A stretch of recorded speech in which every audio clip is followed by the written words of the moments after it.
That's right, guys, the engine is out. We're going to be doing a full disassembly of this engine in this video, so stay tuned. 1, 2, 3, 4.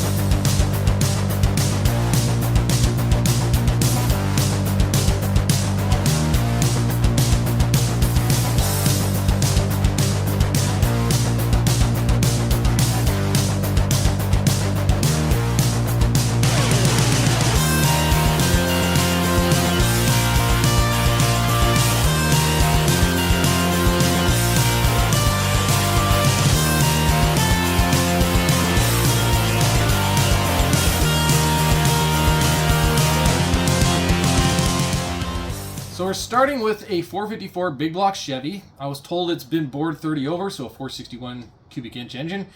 It has a stock bottom end, stock rods. It's supposed to be 10-to-1 compression. When I did a compression check on it, it was like 165 psi. So I'm thinking more like 9.5-to-1 compression. Hard to say. It has stock heads, stock valves. I put on some the roller rockers have already been on it, but I put some new updated springs and tool steel retainers. It has a Comp 280H hydraulic flat tappet camshaft, and it has a Edelbrock Performer RPM air gap intake, which I put on. You can check that video and see the results of all that stuff. I have EFI on it, which is going to be going back on as well, but yeah, that is the starting point of the engine, and we're going to tear it all down and see what it actually is, and we're going to see if there's any kind of damages that's occurred during all the wear and tear and abuse that we put it through. So yeah, let's get started on ripping it apart. The first thing we're going to do is drain out all the remaining water. So there's plugs on each side that look like this, and we will let it drain out, and then I'm going to try to flush it a little bit with a hose just to try to get all the coolant out as well.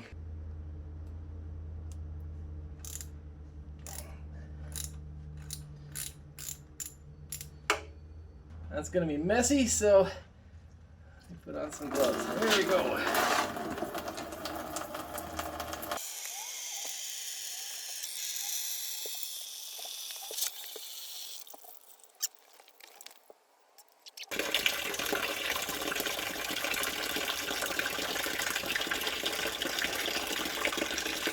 All right, let's see if this works.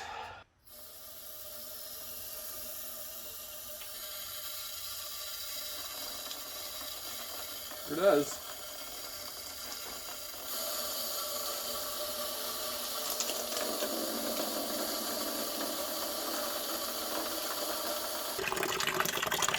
It's actually pretty dirty water that comes out after all the coolant and everything. So I think this is a good idea.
On my car, I run a polyurethane mount on the passenger side and a solid mount on the driver's side. Take a look at this. I have cracks on my mount. Look at that.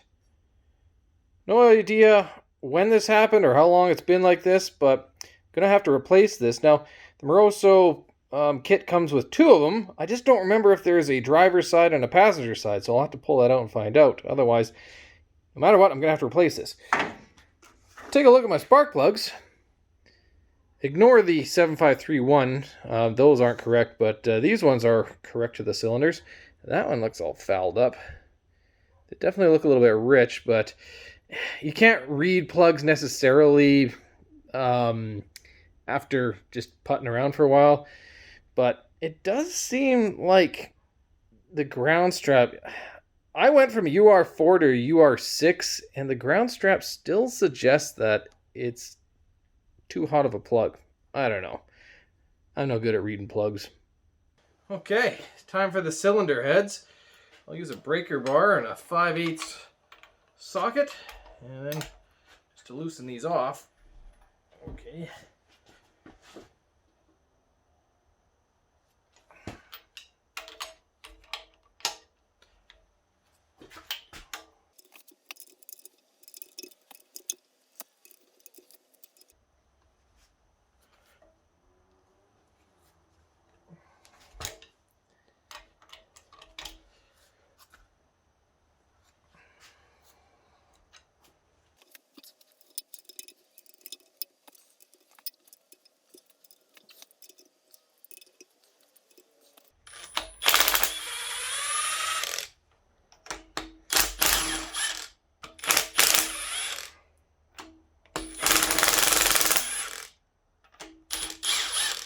Now, what I'm going to do is loosen these off so I can, just so they're held on by a few threads, so I can see how much it is going to be to lift it up. Oh, feels like it might be stuck on with the head gasket though. I think we popped it finally.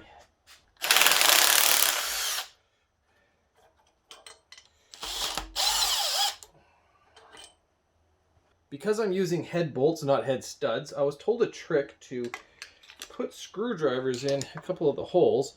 So when I remove the last bolts, that if this decides to slide, it's not going to move because these will stop it. So I like that idea. Moment of truth. How do you get your hand under here, I guess? There's another question. That's not bad. Oh, it's not bad at all. That's not bad at all. There's our pistons, guys. There we go. Gotta say, the pistons don't look horrible to me. There's carbon buildup, but I was expecting worse. The cylinder walls have a little bit of wear right here. I can't feel anything there, but you can see the skirt did, wear in a little bit there. I imagine that's probably going to be the case on all of them. This one by far is the worst I've seen so far. I can actually feel this one a little bit. So, yeah, there is a little bit of wear and tear, but let's measure this up and make sure it's 428. All right, this isn't going to be the most scientific way of doing this, but it'll get us close. I don't want to move this too much, but well, it looks like we're at about 4.28, so this is 30 over. That's good news, because I want to go 60 over. So I was right about the compression ratio, and I have confirmed that it has been bored 30 over. Part number 7060P. It is a Speed Pro piston. It's the same as a TRW L2399. It has a 13.8 cc dome.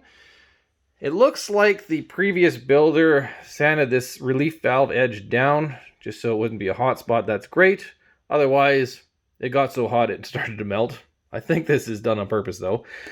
I measured the gasket, which right in these pinch points right here, and it comes out to 0.047 thou.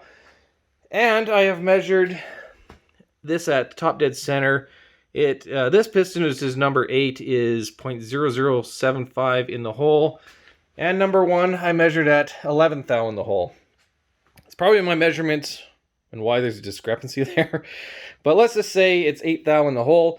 That means the compression ratio of my engine was 9.4 to 1 compression. And if I'm wrong about the gasket, and maybe it's actually a 39th thou compressed height or a compression thickness, that means it's only about 9.56 to 1 compression ratio. So it's exactly where I thought it was. I should also mention that I think I was wrong in my initial assessment on how much carbon was actually on this. When I scraped this off, it's actually quite thick. So maybe these are in rough shape. Let's take a look at the camshaft. We'll pop off this valley tray.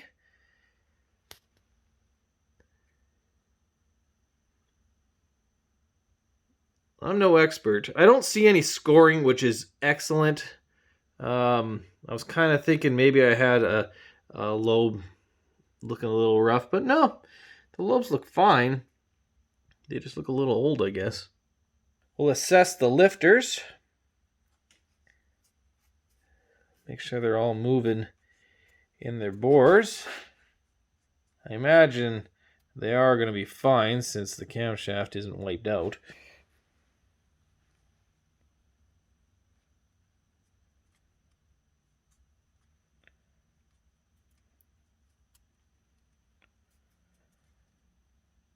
Yep, they're all fine. To remove the harmonic balancer, I need to remove this bolt right here, which I believe is torqued to 250 foot-pounds or something, so it's very, very tight. I can't just throw a wrench to it because it's going to turn the entire crankshaft. So I put in this little bolt right here into the back of the crankshaft and this piece of square tubing bar that's going to jam against the engine stand, and that will prevent the crankshaft from turning. So I can put on my breaker bar and 3/4 inch socket, and then I can, or I should be able to loosen this off without any problems. Let's see how this goes. Oh, yes. Oh, that worked good. To remove the balancer, I'm going to use this puller tool. You can see this part threads in. I want at least the full engagement of threads to go through it. And then I'm going to use this cap right here because that will center into the crankshaft without damaging the threads. So put that on. And then I'm going to bolt this on with these bolts from the water pump because these were the original bolts that held on the pulley, and that's just too short. And this is all I have. And we'll make sure this is as even as I can get it.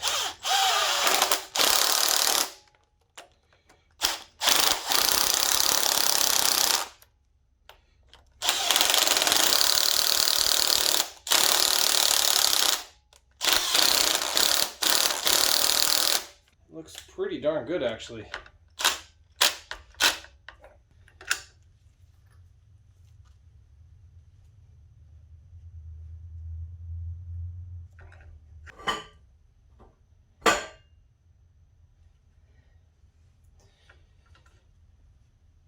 Look what it's doing to those washers. It is pulling them, man. Now that I know it's going, maybe I'll try the impact.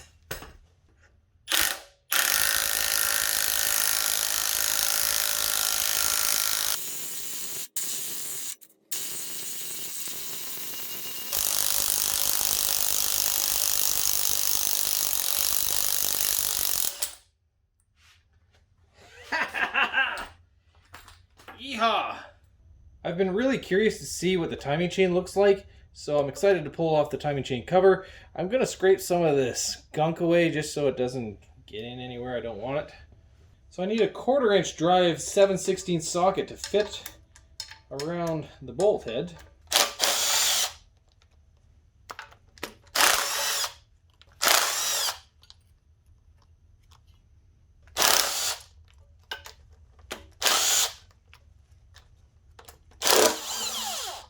I need to remove the oil pan. That would make a difference, removing the oil pan. To remove the oil pan, the smart thing to do would be to flip the engine over and remove it off the top. But I want to see if there's anything inside the oil pan, so I am going to remove it the way it is now.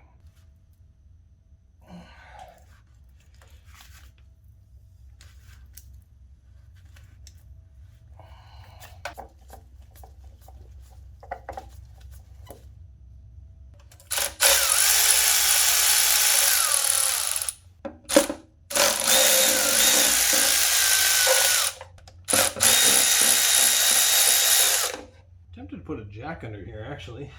That might be a little ridiculous, but if it keeps me clean, I'm gonna do it.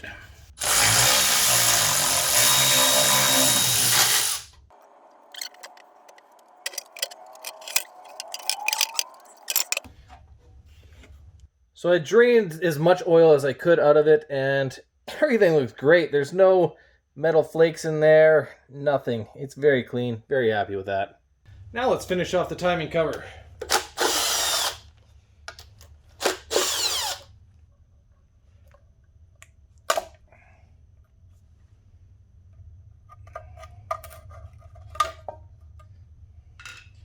Oil pan gasket. Ooh. There we go. A double roller timing chain, so that's good. Is that too sloppy? You guys tell me. We'll turn the engine over and see if the timing marks actually align. So there is a mark right there, and you can see this dimple right here, and it does look like the number one cylinder is on top dead center, so everything looks fine there.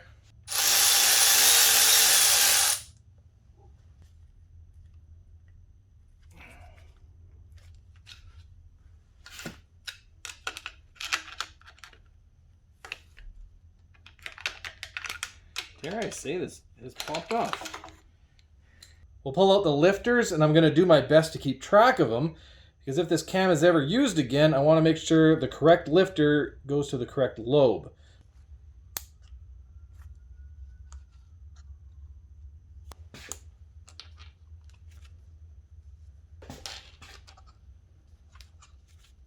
Try taking out the camshaft.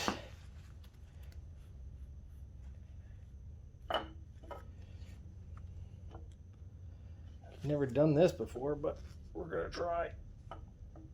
Oh, I might need longer bolts.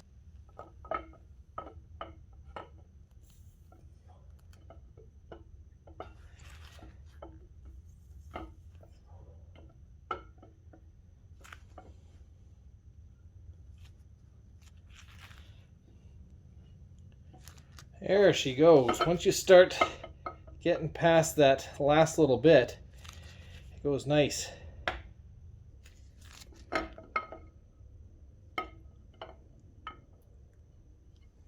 Check out the camshaft.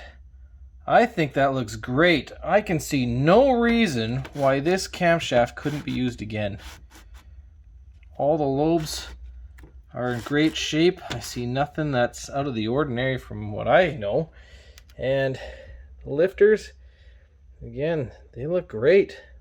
So, I mean, this was a time when camshafts were a nice hard metal, much better than the quality you get today. All right, let's start pulling out the bottom end, starting with the oil pump.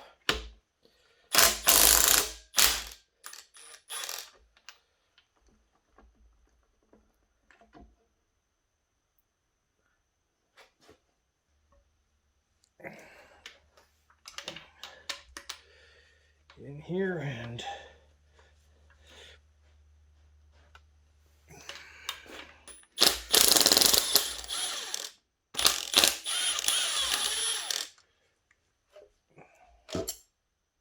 ooh.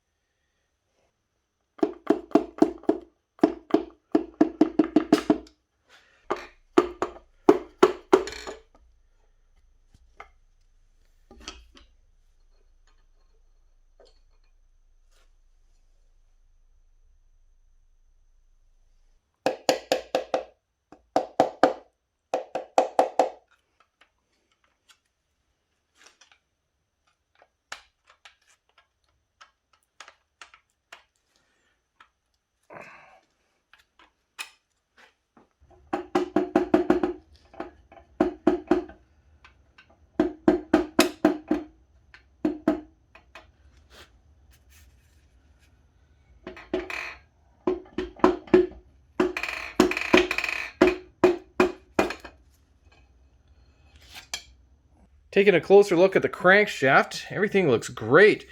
No scoring, no scratches, no pitting, no rust. Everything looks really good. I ran my finger over the journals with my bare finger. I couldn't feel anything anywhere, so that's great. It spins freely in the block, and I noticed we have a part number right there. I think there was one over here too.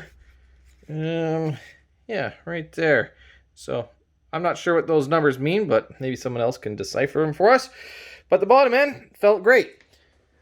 Now the pistons also looked really good. I examined them all, and I see no visual wear on the skirts.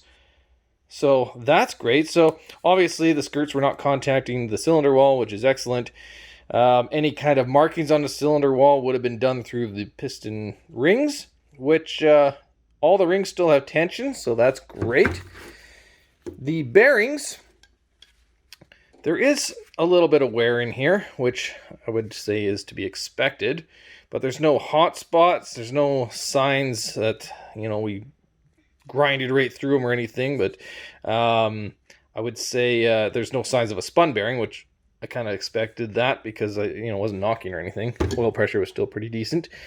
But yeah, I mean, everything I would say looks really good, which I guess is a testament to the oil I run, which is the Driven HR5 10W40 conventional oil.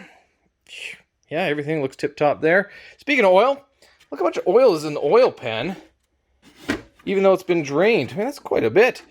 So, yeah, I guess that's kind of normal since we have our drain plug right here and, we're only draining it out and that last little bit would stay in. So I guess that's to be expected. And then the oil pump. This is the only bit of junk I've seen on it. So, yeah, bottom end looks great. The last thing to pull out is the crankshaft. We're going to use a breaker bar and a 13/16 wrench. And I'll loosen this off. Oh yeah, they're tight.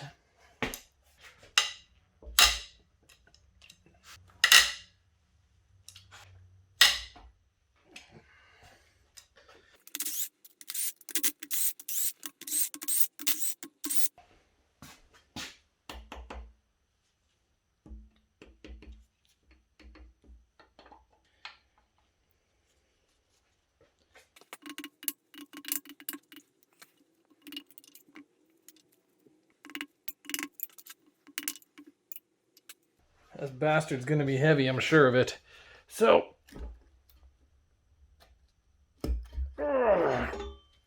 it's not light, but it's not the worst. Alright, let's see what our main bearings look like.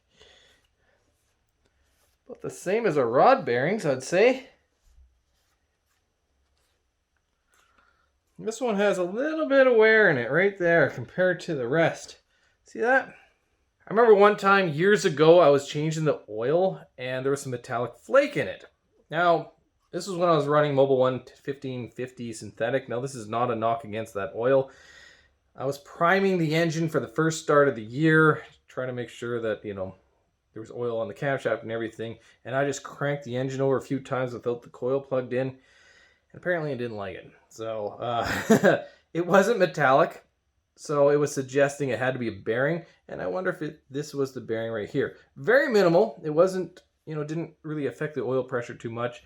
And as you can see, nothing's really that bad, but I wonder if that's where it came from. I guess the true last thing will be our fuel pump cover.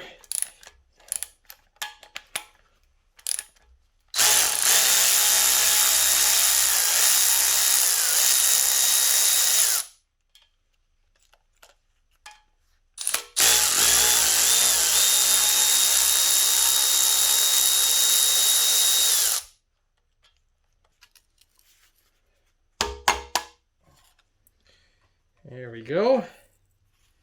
That gasket really went on good.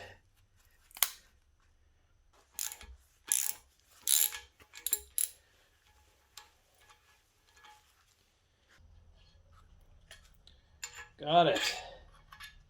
So there you have it. We have completely disassembled our LS5 454 Big Block Chevy, and what do you know? It was a healthy engine. Everything looked great from my eyes.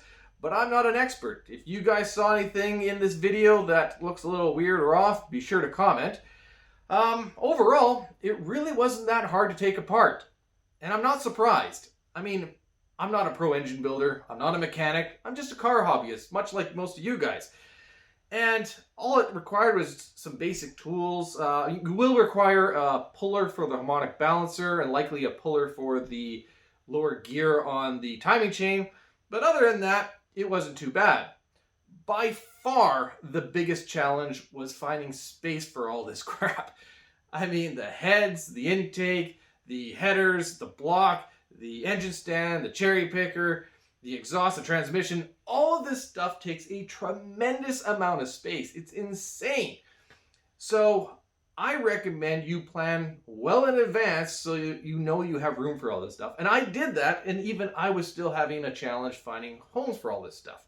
So if you're planning to do a rebuild of your engine in your garage, just make sure you have the space, the tools, and a little bit of time, and I'm sure that you could do it just the same as I did. In the next video, we're going to be preparing this block and some other parts for the rebuild itself, as well as doing some minor modifications, so be sure to stay tuned for that. I also recommend you check out some previous videos that show just how far we came with this engine in this car. I actually made a specific video that shows just that and kind of a linear history of that. So be sure to check that out. And if you like this video, give it a thumbs up, subscribe, be sure to comment, and thanks for watching.